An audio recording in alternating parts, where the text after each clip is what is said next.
evening and a very warm welcome to tonight's Insights public lecture here at Newcastle University. As Mark said, my name is Dean Pollock. I'm Dean of Culture and Creative Arts, and I also run the Institute of Creative Arts practice here at the university. In partnership with the Books Trust, Seven Stories, the National Centre for Children's Books, I'm delighted to introduce our speaker this evening, Lauren Childs, MBE.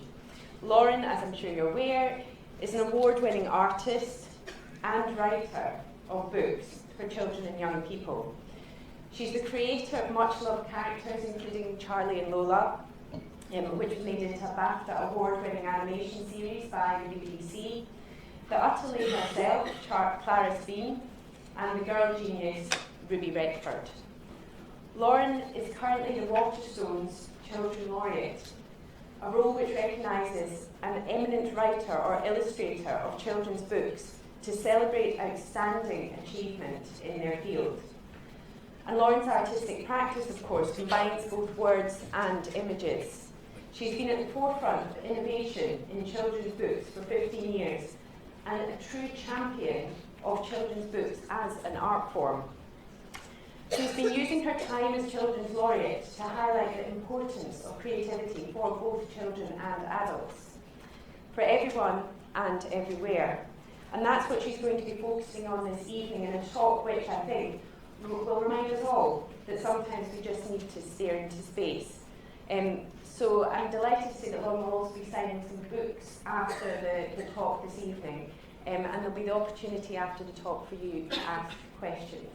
I would like to extend a very warm welcome on behalf of us all to Lauren Child.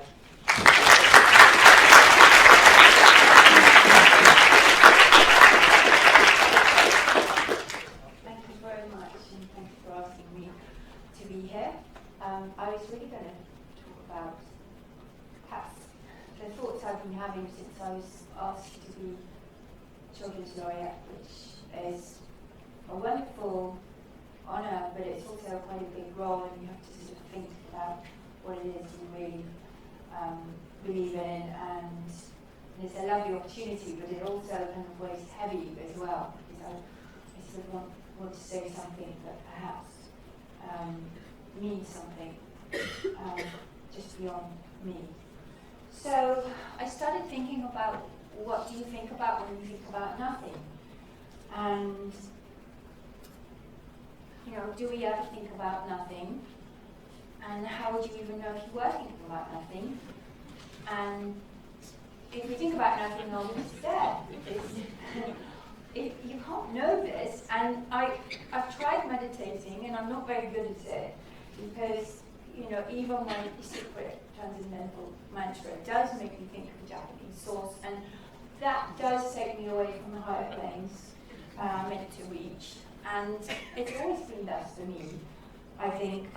I remember sort of my parents would take me to church, and that thing of trying to concentrate, and you're so trying to concentrate, that very quickly you lose the thread of what you're meant to be concentrating on. And I've always been a starer out the window when I was very little. I got the bad bedroom. My sister was older than me, so she got the one that had the garden view. She would like to pick first.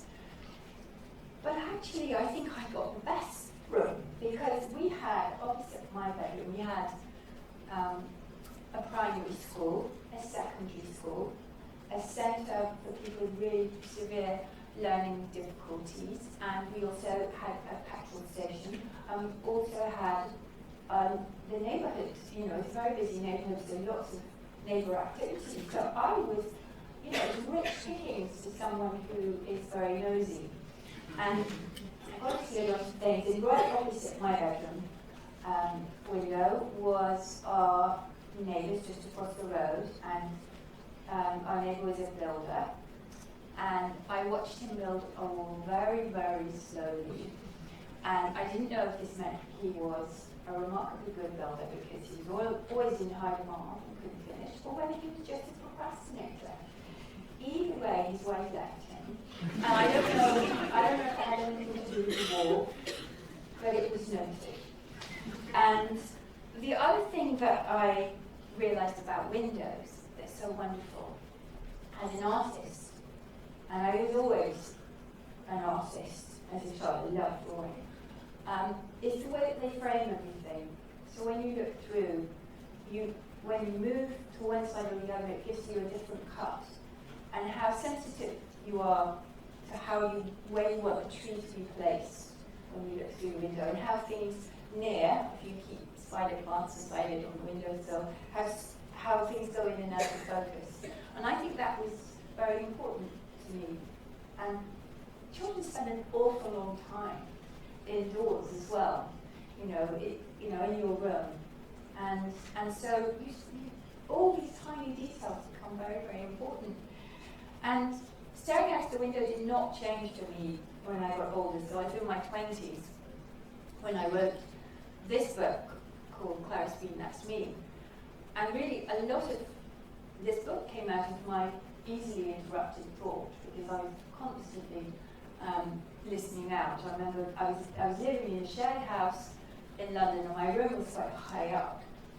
And there was this boy who was about 5, I think, who I could see down there in the gardens, because there are lots of walled gardens in those sort of London streets, and I could see him, and he was always shouting. He had a ridiculously deep voice for a child of his age, and he was kind of he was a strange character, but he was always calling over the wall at this girl called Natalie, and I could always see Natalie hiding behind the wall because she didn't want to talk to William. And I think William is very much responsible for this story in a funny way. Because although I'd already decided that I was going to write about this 7-year-old, and she was going to talk out of the book at you, and she would be talking about her life, I think her reaction to William, so Natalie's reaction to William, became Clara's Bean's reaction to Robert Granger. And so he sort of like the seed of this idea. And this is the question, of course, when you do my job or when you do any sort of artsy job, you get asked more than any other, where do you get your ideas from? And sometimes that question can seem very difficult, and I used to find it sort of deadly, actually. It was one of those questions you just think, oh no, and you could talk for hours and hours, and so I used to reel off all these things really quickly. Just say sort of, oh, my memories, other people's memories, what I see when I'm walking down the street, what I hear when I'm in the post office, things that just listen to my head, things that are sellotaped to loudness, and I just get it over with really quickly. Because the other, chestnut of a question is, what's your favourite colour? And that can seem like it's going nowhere sort of question. But actually, when you think about it, what's your favourite colour is a fascinating question. And children always want to know this. What's your favourite colour? Well, and I always say, well, what's your favourite colour for a kettle? What's your favourite colour for a toaster? What's your favourite colour for a cardigan? What's your favourite colour for a kitchen? What's your favourite colour for a flower? And on you can go. And then they start to see, well, favourite colour is unlikely to be the same for a flower as it is for a car, as it is for your bedroom, as it is for your jumper. And so then you can discuss about why is this? Well, kettles and toasters and things are often fashion driven. So sometimes you want a red toaster, you just can't find a red toaster because yellow's in. And I think this is all really interesting. And then what's your favourite colour depending on how you're feeling and your mood? And everything. So there is no one answer to this. And then there's shades of colour. And for a while, I worked for the artist Damien Hirst, and I was one of his spot painters. And at that time, it was just me and this other girl. We got to know each other incredibly well, as you can imagine. It's quite tedious in some ways, painting lots and lots and lots of coloured circles, all in identical sizes, and you have to draw them up absolutely accurately. But one of the things I loved about this job was that you mix up, say, 1,000 colours all at the same time. They all had to be incrementally different. So sometimes you could barely see that they were different, but I knew they were different because we mixed them. And you were never allowed to use the same colour twice, and you were meant to put them up completely randomly, so you don't choose where they go, you just pick a paint and you do them. I couldn't do that, because it matters to me which colours were next to which colours. So if you see sort of turquoise next to pink, next to purple, that probably wasn't done by me, because I don't like that colour combination. And so, what's your favourite colour? What's your favourite colour now? And what's your favourite colour now is really interesting. They all change and they all buzz differently. And I really like pink when it's next to red or orange or brown, but I don't like it when it's next to purple.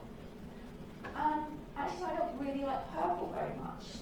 And I think the reason for this is because when I was a child, my mother said, you can paint your bedroom any colour you like, just pick from the chart and choose the colour you want. And I chose a colour called Victoria, because I liked Queen Victoria.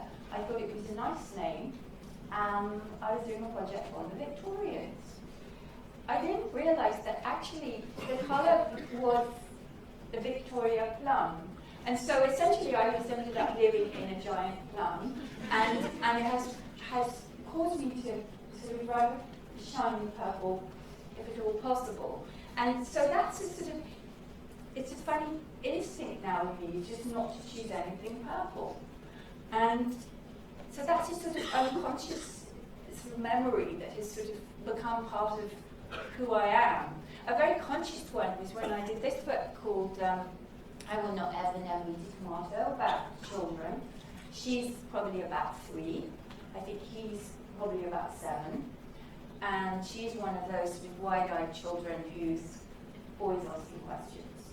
I don't think she's really got any guile. If you've ever seen television, I think she has a lot more of knowingness about her. But I was just thinking about those very, very small children and the things that they have to deal with, because you're always having to deal with things for the very first time when you're very little.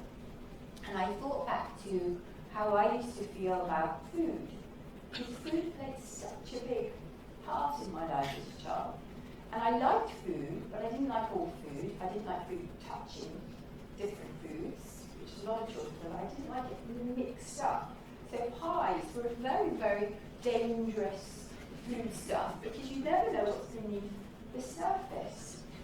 So there could be all kinds of odd things going on there. And my mother, who was a good cook, but never wanted to eat her fish pie, because she didn't really believe in taking the bones out. So there were all these things, and these things become very big when you're a child. They really dominate your day. So I wanted to write a lot about family things, because I think families have a particular quality and personality. There's something always peculiar about them, and how differently we all behave when we're in our families. And so with Clarice Bean, which is my first book, I wrote a lot about the parents, because I really wanted us to see this family from all angles. So although it's told to us by Clarice Bean, who's 7, I wanted you to get to know them and also feel sympathy for them. Now, this is another place I get my ideas. This is a friend of mine called Verity. She's a costume designer. She makes costumes for films. And she, when I was in my 20s, I remember she had this cat. And she had this fantasy about dressing her cat up in little bonnets and capes and little outfits and things. And she thought it would be remarkably sweet. And I remember her brother and I teasing her and saying that, this cat is going to end up in one of those sort of chat shows talking about how dreadful she was. Because, who wants to dress up like that? And so it just became this sort of thing that we would always talk about. And then years later, I was in LA and I saw a doll wearing trainers like this.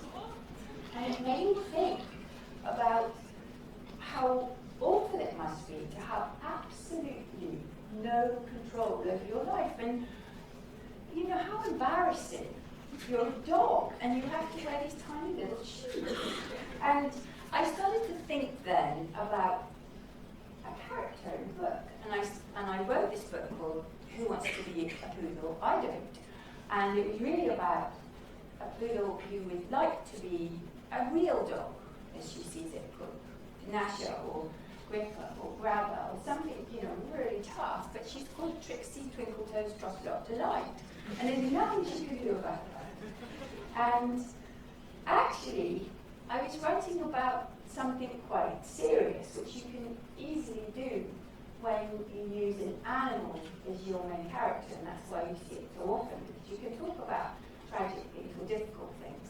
And I was really talking about me as a child and remembering having this appalling haircut.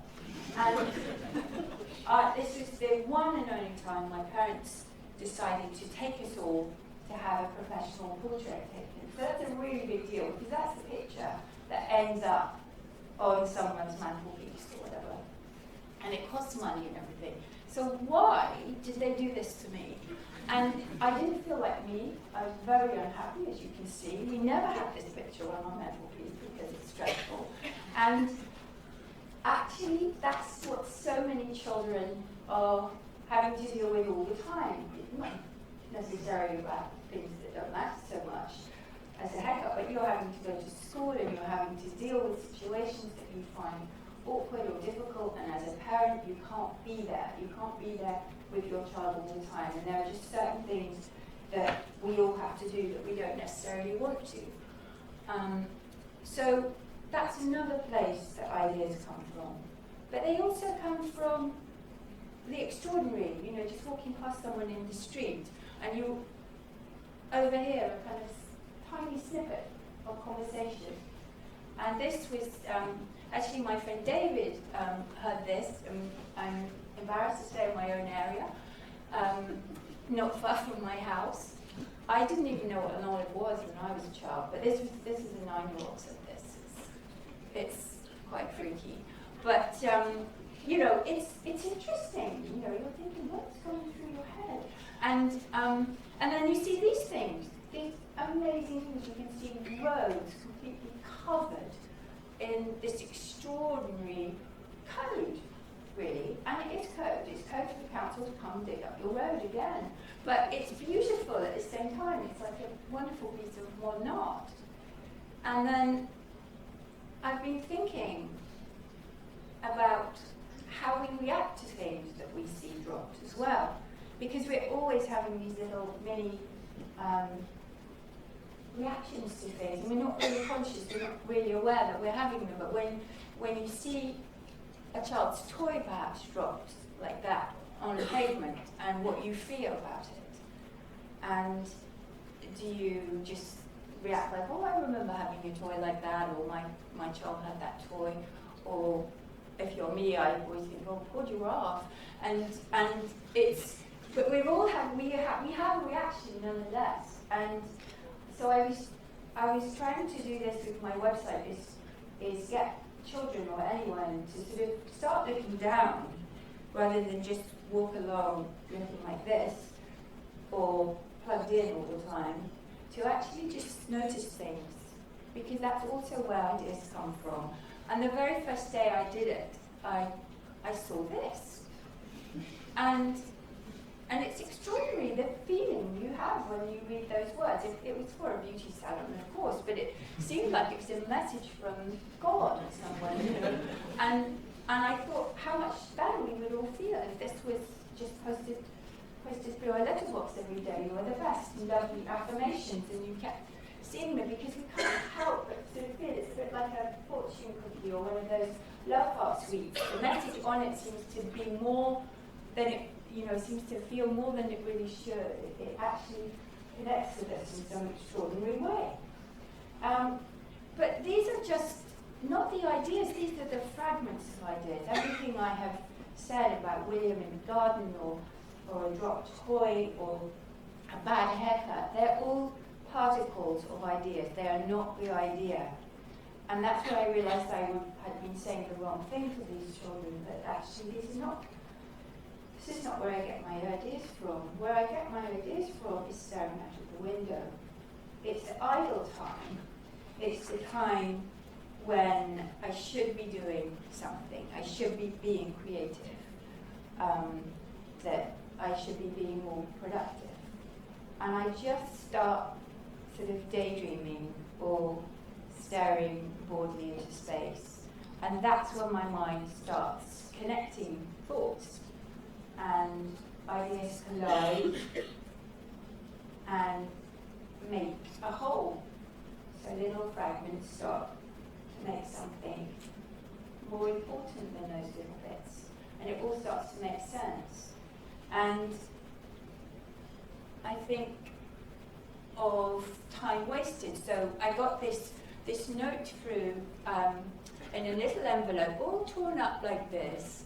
I knew who it was from. It's from my designer, who is always sending me stupid things like this to waste my time. But actually, I can't resist doing it because I'm a real puzzler. And so I had to put it together. And it took me 15 minutes because it was all sitting around sort of thing. And actually, it was a very valuable 15-minute spent because somehow it sort of freed me up. And I think about this, I think we're meant to be distracted in this way, in a useful way, not distracted by things, but just by letting our minds kind of free flow. And I think about concentration, me not being able to concentrate in church or not being able to concentrate in school. Because as I've spoken to you now for I don't know how many minutes, you would have gone off and you would have not been concentrating on quite a lot of what I've been saying. And that's fine because it really doesn't matter. I mean, you possibly thinking about the dogs in clothes and thinking about those little trainers and how maybe you could produce those little trainers. Dogs do very cute. And maybe you could set up your whole sort of internet website selling little dog trainers. And that's good. If I can inspire someone to do that, I'm very pleased. Because that is what it's all about. Losing concentration, as I've told you before, that's a good thing, hopefully. So, I just think life is very much about this little funny moments in your life. So you're walking along, particularly in somewhere like Manhattan, you see people doing this for a job, wearing a sausage outfit, and they're selling sausages. And it's very funny. Possibly not for the person doing it, because it might be rather tragic, because they're often, I think, having to work actors. But there is a comedy to it that we need. And there's also then that mix of other things. And so there's the tragedy as well. There's that complete,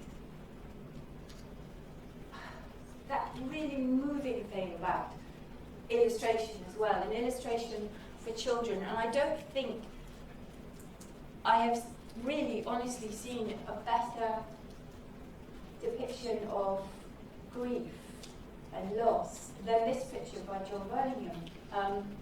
When I think about this, and you can read it with no words, and children, and I show this to them, and they can tell you what they think is happened.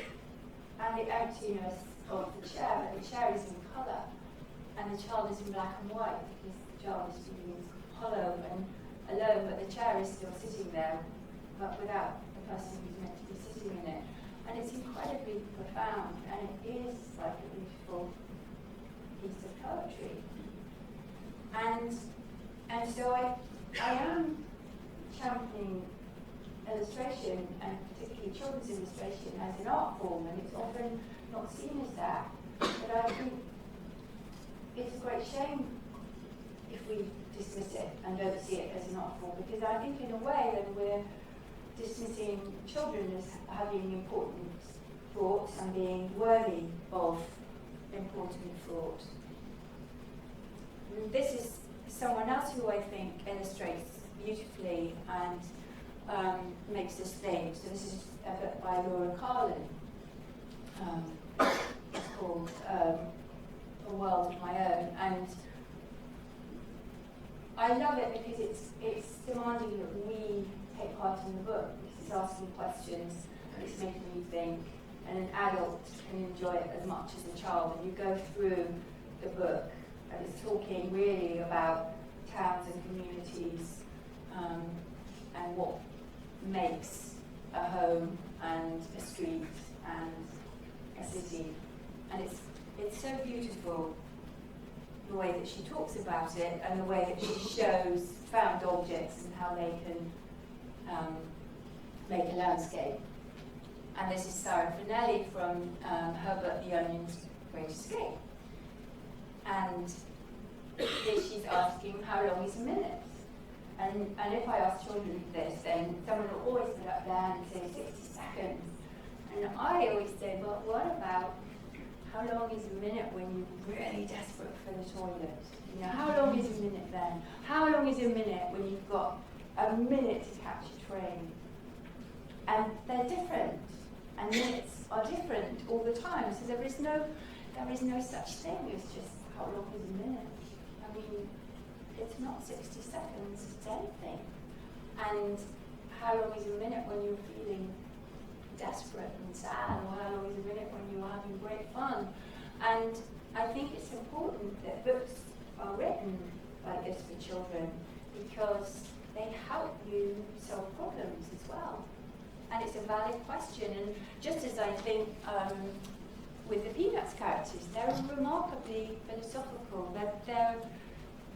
I think they were so clever because it talks about the things that we all have to think about, you know, not just as children but as adults too, and those sort of relationships and getting it wrong and all of that. But there's also beautiful sophistication in the drawing and how they're just reduced to these very simple lines. And I used to spend hours and hours trying to draw them, and they're deceptively difficult to draw. Just fewer lines, the more we really need to get them right. Because any kind of change of shape of nose, then they don't look like Charlie Brown anymore. And I'm sure, without me realising it, this influenced my own work with Charlie and Lola, which are, if you know them, they're very sort of simplified illustration. And I have to draw them over and over every book I do of them, because I have to get them right. And the other thing I began to learn when I was working on my first books was the importance of the typography and how you can change how somebody feels about something and how you can direct the thought and create emotion and drama and everything, depending on how you place the type and the size of the type and the font of the type. All of that becomes very important, and showing the beauty of fonts as well, and how many different ones there are, and how you can use them to show the sound of the voice as well. And I have used that a lot. This is from my version of Pippi Longstocking, but this became a real problem for my designer. He's the guy who sent that annoying note, so this is probably that was him getting back at me, because I'll make him do something really difficult like this, and he has to put the type in the beam of the torch. You cannot believe how difficult that is when you're working on a novel, because you have to get the type to fall in exactly the right place. So, you know, it's what looks terribly simple is not necessarily easy.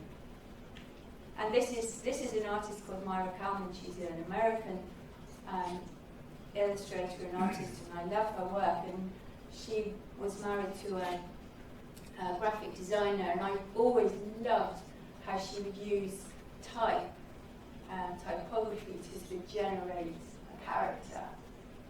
So it just even looking at it, you sort of know what kind of woman this might be, with all the kind of hellos.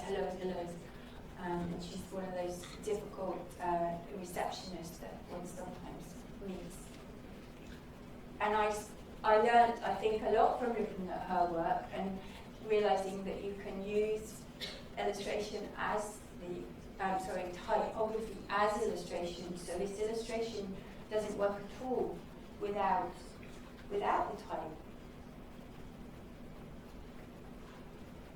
And this is a way of using it probably in a way much more decoratively, and so the teacups in the psychics, the typography in the teacup so of the psychic looks like the tea leaves, and then the fleas running up the arm of the dog, and the breath coming out as type.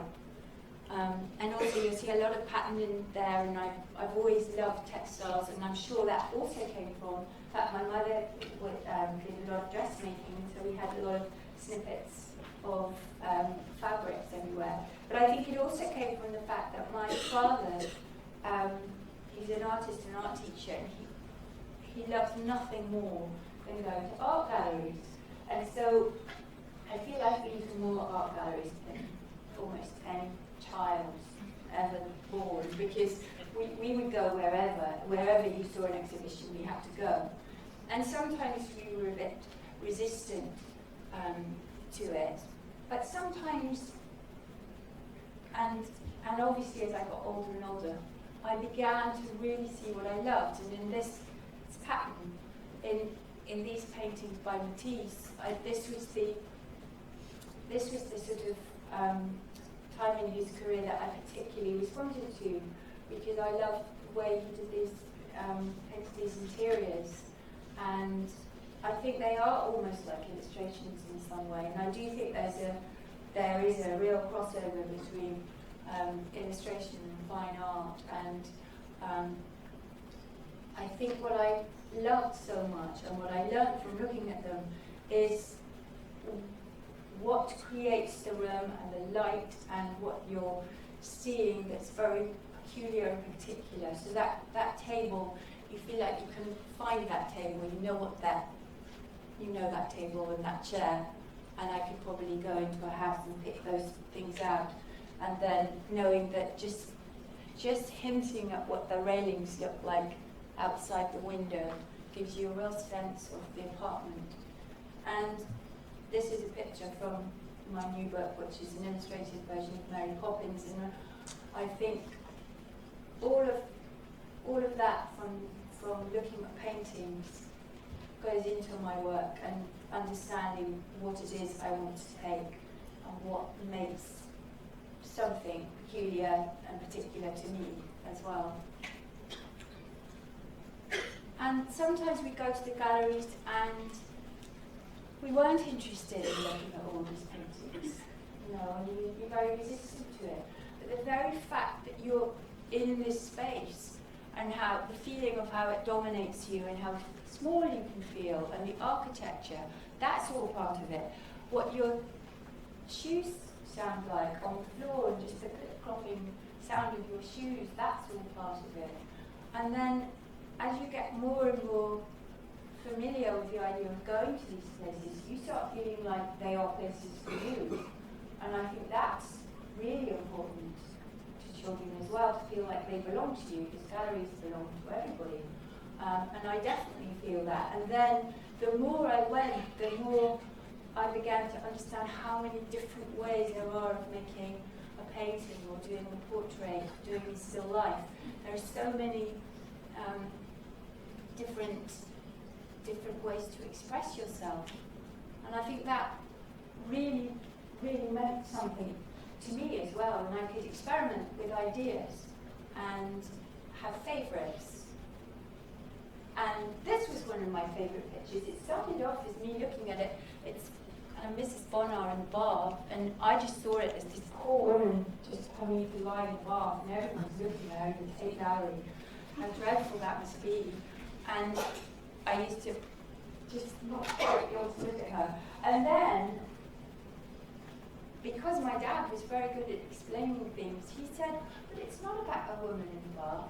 It's about the light and how the light changes the colours, and how you have a sort of ochre yellow up there, and then you have a violety pink down here, and how they are complementary to each other. And it is about the divisions of the surface of the canvas. So there are all these sort of rectangles that go through it, and this is how you divide the surface, and it's not about a woman in a bath. And then he told me that how you make a focus, and the focus here is the way that dark hair goes around this face, And the face really is the only place where there's real kind of detail, and you see it as a face. So we look at her face. And I learned that from him showing me and explaining. And then that allows me to bring it into my own work. And so, well, obviously, he really is the focus, although they're all really looking at the baby. And we know that they're all looking at the baby, even though we can't see their faces, because of the way they're standing. And we also know that they're all looking at the baby because his eyes are looking up at them. Even though we can't see their faces, we know he's looking at them, and therefore we know they're looking down at the baby. And we know that he feels isolated and separate and uncomfortable because he is removed from the group and he is not looking at the baby. And all of this you begin to understand from looking at somebody else's work, because the truth is, until the House of Illustration came along, which is in London, there were very, very few places to look at illustration. And we have several stories here, obviously, which is a wonderful resource. But if you think how many fine art galleries and places there are to look at great painters and sculptors and all this other work, there's very few places to look at illustration. So I think a lot of illustrators, you might be looking at books, but things, you don't get the same feeling unless you actually see the work. There's something very useful about seeing the work.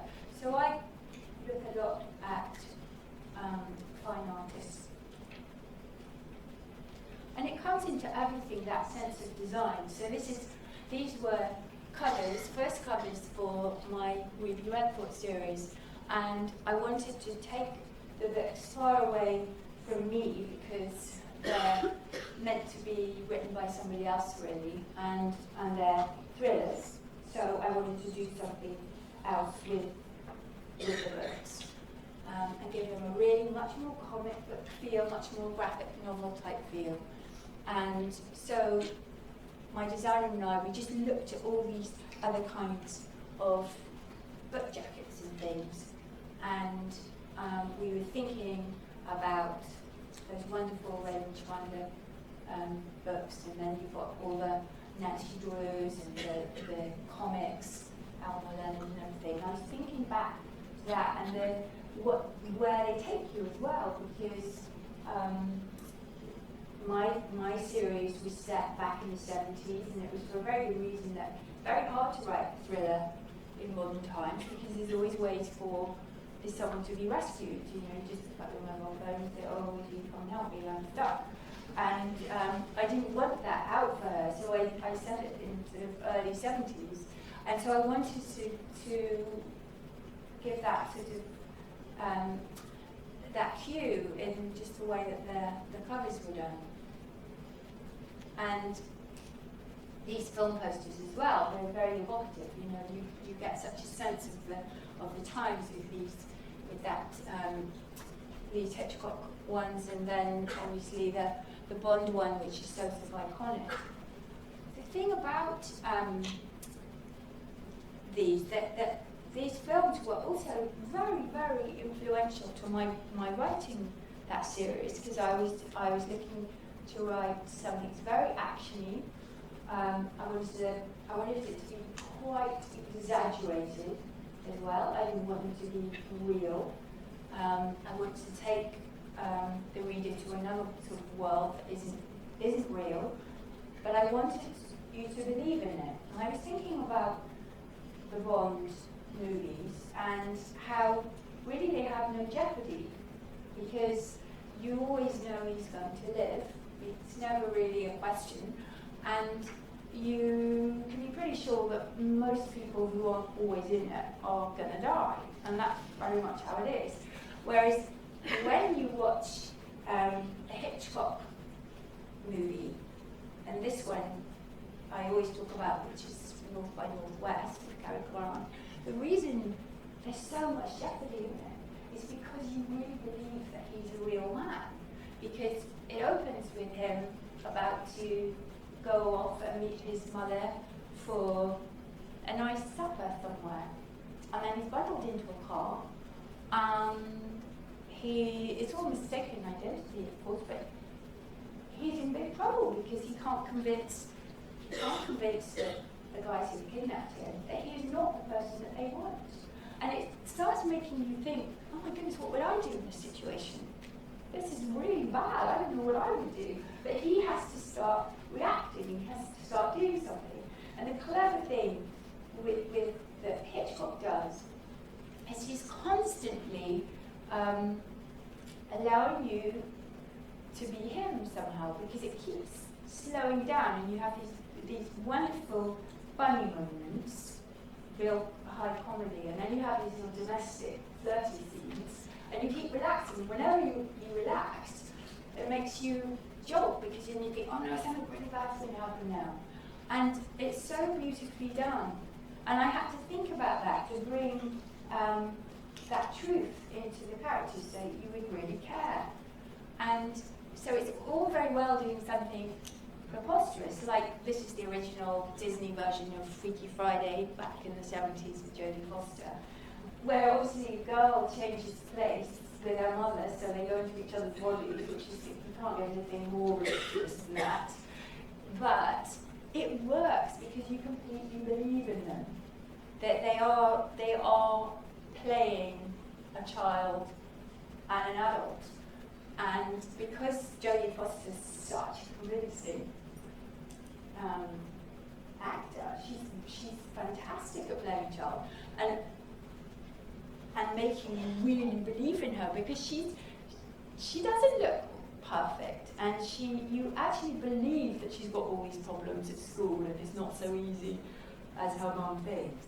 And it's a real lesson when you're writing, to remember you've got to convince someone that your characters are real. And I was always interested in watching documentaries about schools and about children, and watching films with really good child actors, and they often aren't actors.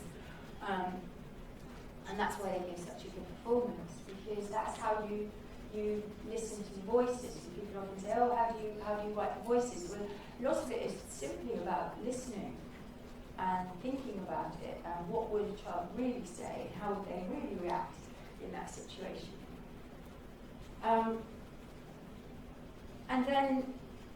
And then you can work in things, this is from all of this coding that's in the book is all real. And that was created with Marcus de Soto, the mathematician, because I really wanted the books to have this development that it's something you won't necessarily be able to figure out. And I was really interested in it. I was really interested in the way maths and science and things work in life, and all the extraordinary things that some of which seem totally unbelievable, and putting fact in with complete fiction and seeing which ones people believe in and which ones they question. And so by putting those sort of things in, it then also allowed me to put quite silly things, but again they're real, all about survival, which I looked up and worked on from watching and reading books about these subjects. And then the other thing was, my daughter loved watching, when she was really little, she loved watching those sort of awful things on YouTube about people having kind of little accidents. It's terrible things where someone's on a trampoline, bounces off and lands in a hedge or something. And that used to make her laugh a lot. It's funny how people having accidents make people laugh, but it's one of the things that cheers her up. And I remember we were watching YouTube one day, and then on came some parkour, which is free running. And I discovered it's one of the most watched things ever on YouTube. I think it is the number one thing people watch. And I realised how beautiful it was. And it's like watching some kind of ballet or something. It's so wonderful to watch. And I decided that would work also in the books. And I got in touch with this guy. He's called Sébastien, and he comes from Paris, and he's the person who is credited with inventing parkour. And it was his friend and him, when they were living on an estate in Paris, and they had nothing to do, and they started using all this sort of concrete jungle of a place as a kind of urban playground, and they started making up stories and then using their body's momentum and their agility and everything to kind of move around this estate. And I just thought how amazing that they've come up with this incredible thing just from playing a game, really. And it's now kind of become this whole sort of not just exercise, sport type thing. It's also to do with your brain being very much in tune with your body, and it's become quite meditative. And the whole idea is it's not a risk-taking thing. It's about really understanding how we move and how best to keep yourself really fit, and also to shed all your kind of worries as well. So that all came out of just doing something essentially quite idle. Now this is another thing, and I know this is not something that people normally talk about when they give a lecture, and some of you may recognise it, or some of you probably won't admit to recognise it. It's a show called Heart to Heart, and do some of you know it? And it was about a millionaire couple called Jonathan and Jennifer Hart. Very, very rich people. And Jonathan was so good at his work that he never really went. He never really went to the office. I don't know what he did, but he had a company called Hart Industries. And they made a lot of money, and every single week, one of his friends got murdered. And if one of his friends didn't get murdered, then one of his friends turned out to be a murderer. And so Jonathan and Jennifer would solve all these terrible crimes. And at the end of the show, what was really lovely is that they always had a glass of champagne, and they were very much cheered up by it. And you know, nothing ever bothered them. And this too became a big influence on my books, because I thought it would be rather nice to have a couple like that in the story. They don't really mind about things, they just see the good side. And I actually used one of the Hart plots in my first book, actually. It's where all their furniture, absolutely everything in their house gets stolen. Every single thing. And I used it in the story. And then guess what? I was listening to the radio and there was an Alan Bennett playing, and he has used the exact same plot.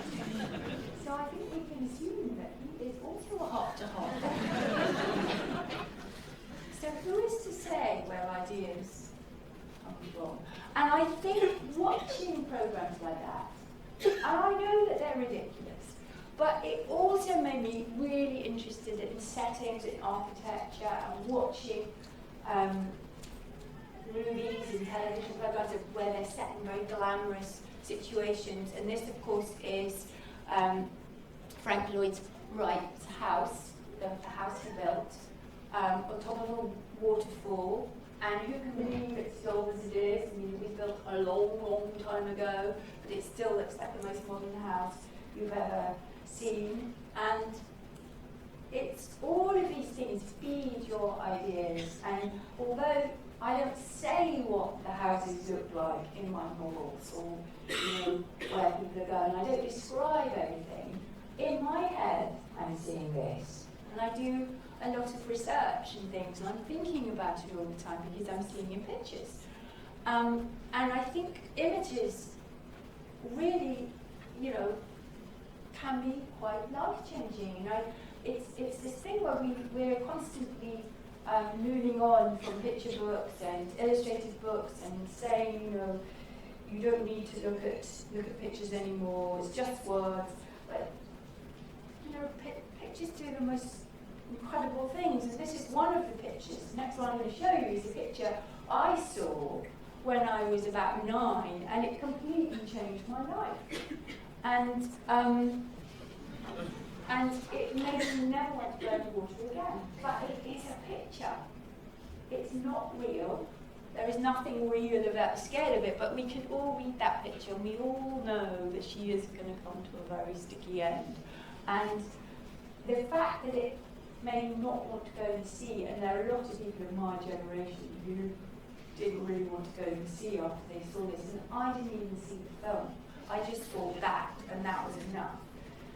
But the other thing it did that was really interesting, that picture, is it motivated me to be really interested in sharks. Because my first motivation was, I don't want to be eaten by a shark. So I want to know what I should do if I ever meet one. And that led me to watching a lot of those sort of programs about marine biologists working with sharks and everything, and then talking about it. And it made me really think they were the most incredible creatures and how important they are. And so then when I was writing my thrillers, I did a lot of reading of the SAS Survival Guide, because that's got some amazing information in. And when you're writing a book about, those sort of things, then this kind of book is incredibly useful. And you learn a lot from it. And yet, I wrote about this character in my Clarice Bean series. She's called Mrs. Wilberton. And she's one of those teachers who every once in a while you do come up against. And my parents were both teachers. And they did both teach me, and I thought they were really good teachers. But every now and again, I would face Mrs. Wilberton, who really is very stuck in her thought. And she has these ideas about what we should and shouldn't read, as if there is a hierarchy of books, and some books are better to read than others. But I always think, does it really matter what you're reading if it's giving you what you need? And who can say what a book gives you? Because once a book is written, what happens to it is you. When you read a book, it changes, because you're taking from it what you need, and you're reacting to it in the way you react to it. And I can't do anything about the way somebody feels about a book of mine or what they read into it. And that's what's so brilliant about them. And it's like a sort of private world for you to go in. And so these are just books I took off my shelf. I could have taken 100 other books, but they're all books that mean something to me and are interesting to me, and I think it's important that they were written. And some of them are written about important things, or light things, or escape. Some of them are hilarious, some of them are scary. And yeah, it's so wonderful that they were written, but it's also really important that these books are written too. And the escape that I feel when I read, say, a Raymond Chandler book, and I really enjoy reading his books, and that, I don't know, that end of the day you can get great comfort from books and real solace, and you can feel that you're understood, and you can feel that you understand.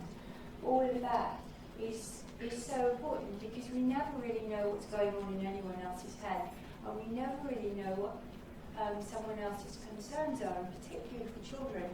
I always think, how do we know what their fears are and what their worries are? It's hard enough when you're an adult to really sort of latch on to why you sometimes have that lurking feeling and you're feeling odd about something, but you don't quite know why, but something is not quite right. And I think as children, we have that a lot. And one of my fears that nobody would have imagined I could have felt was this. I was so afraid of rabies. And the reason I was afraid of it was because there'd been a television program. It was a drama on about rabies. But I wouldn't talk about it because I couldn't bear to talk about it because it was so scary. And then someone, there was all this chat about how we were going to have this Channel Tunnel thing. And I was terrified of this, but it's a very, very unwise idea, because we all know all the all the rabid dogs live in France. They're going to come charging through the tunnel, and they're all going to start biting us in Britain, and then we're all going to be foaming at the mouth, and that will be that. We'll all be mad. And I remember one Christmas, my father and my uncle were doing this charade. So you always play charades, and they did this charade of mad dogs and Englishmen. It was not funny. It was very disturbing, and I left the room. And then my aunt came out, and she said, "What's wrong?" And I finally confided in her, and she just said, "That's never going to happen. You just really don't need to worry about that." And the worry, just like that, completely evaporated, and it was gone. And it was so simply dealt with. But, you know, if there's a book that deals with these things, that's also really amazing, because what if I hadn't told her?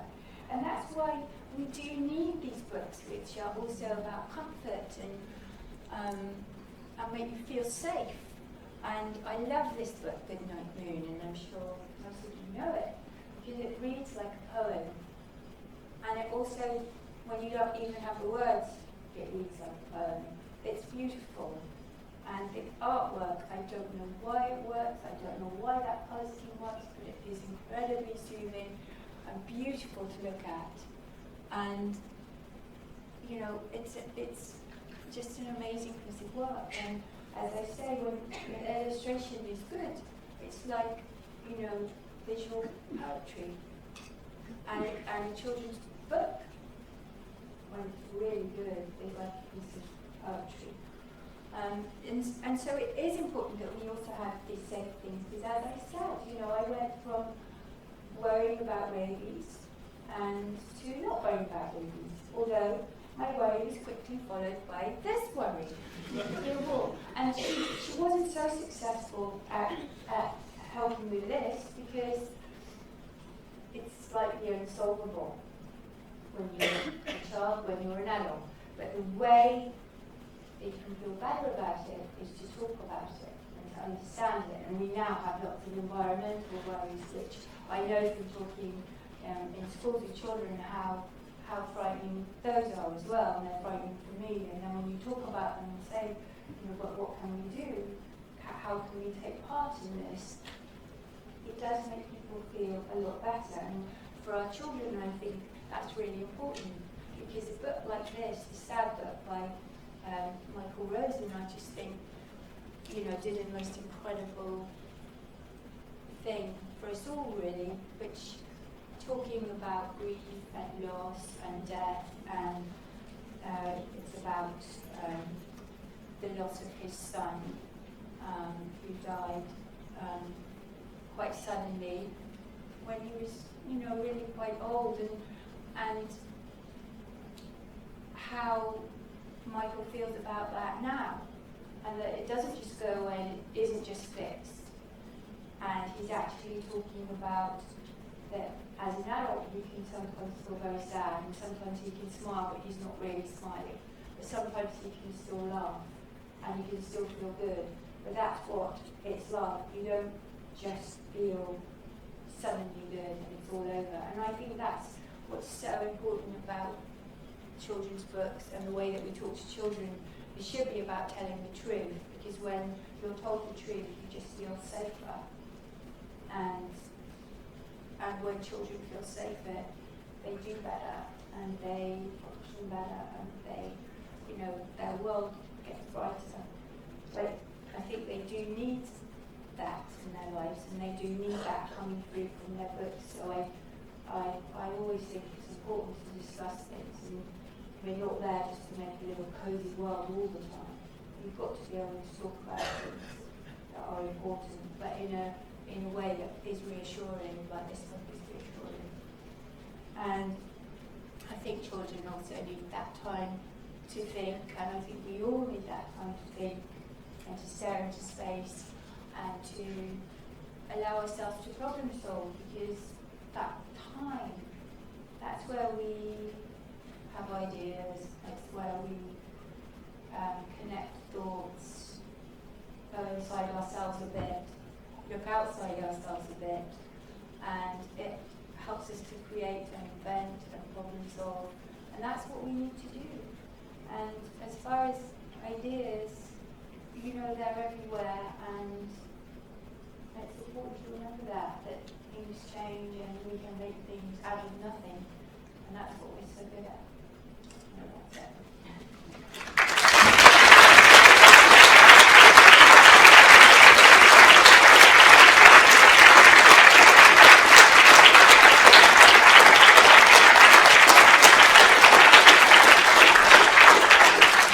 Thank you very much for being so generous and sharing so much about your creative process and thinking. It's absolutely fascinating. A couple of our wonderful student volunteers are armed with microphones, and we'll have probably quite a short Q&A because Lauren's going to do book signing outside, and you can always go and ask some questions while you're queuing to sign your book. So does anyone have any questions to ask? Don't be shy. There's one down the front here. You can just wait for the microphone. That'd be great. And thanks very much. What I want to know is, will you be happy if there were lots of teachers in here? Because I found that myself, my children, had a hard time staring into space. Even when they were in the playground, they were told they couldn't just stare at things. But I'm going to say, but this is what I'm wanting to do, is make me happy. So I just wondered what you thought. Do you speak to teachers? Do you talk with teachers? Oh, well, I always feel for teachers because I don't think that's their. I mean, I know a lot from talking to teachers that it's very frustrating because there's so many guidelines and things that they have to do. And I remember my mother saying she was really delighted, really sorry when she did. She wouldn't be able to enjoy it in the same way. And sometimes it's about that spontaneous reacting to something that's happened that works the best in teaching, where you can pick up on an idea or something has happened in the news, and actually it would be wonderful if you could only do something about that there and then, and not have to worry about all these other things and the testing and the pressures and everything. And I really feel for teachers, because I think it's harder to be as creative as I actually want to be. And I think we sort of grown up with this idea that there's only one way to teach a particular subject, and that there's a hierarchy of subjects as well, and I don't really believe that, because if I believe that, then anyone who's interested in what I'm interested in is not as important or doesn't have anything as special to say as somebody who's good at maths. And I think it just got a bit odd like that. Anyone else? One down the front here. If you just wait for the microphone so everybody can hear.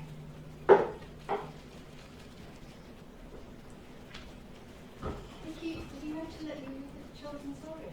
Yeah.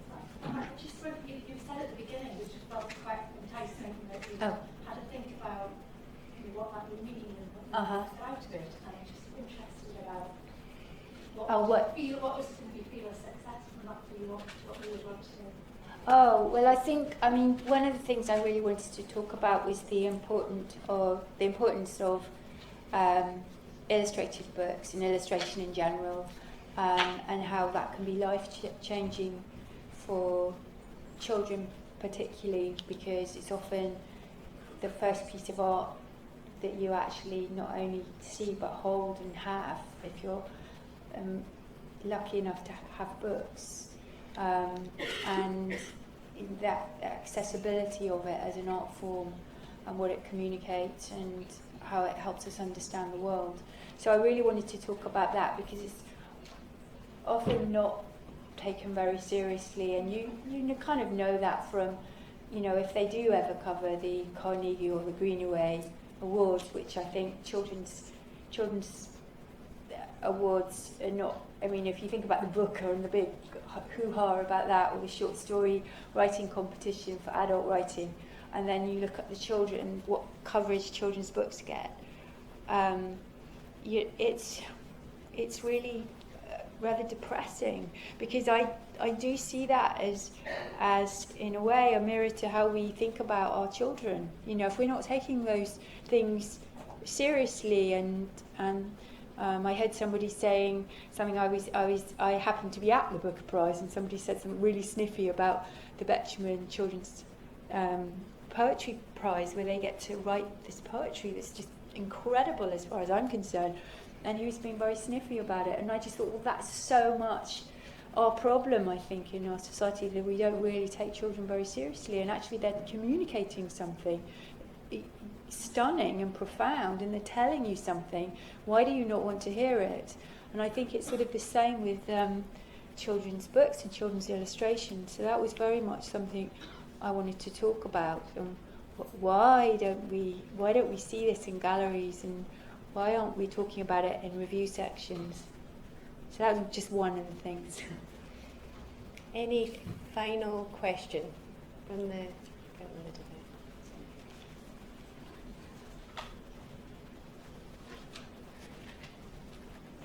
My question was where you feel the publishing industry will go in terms of storylines.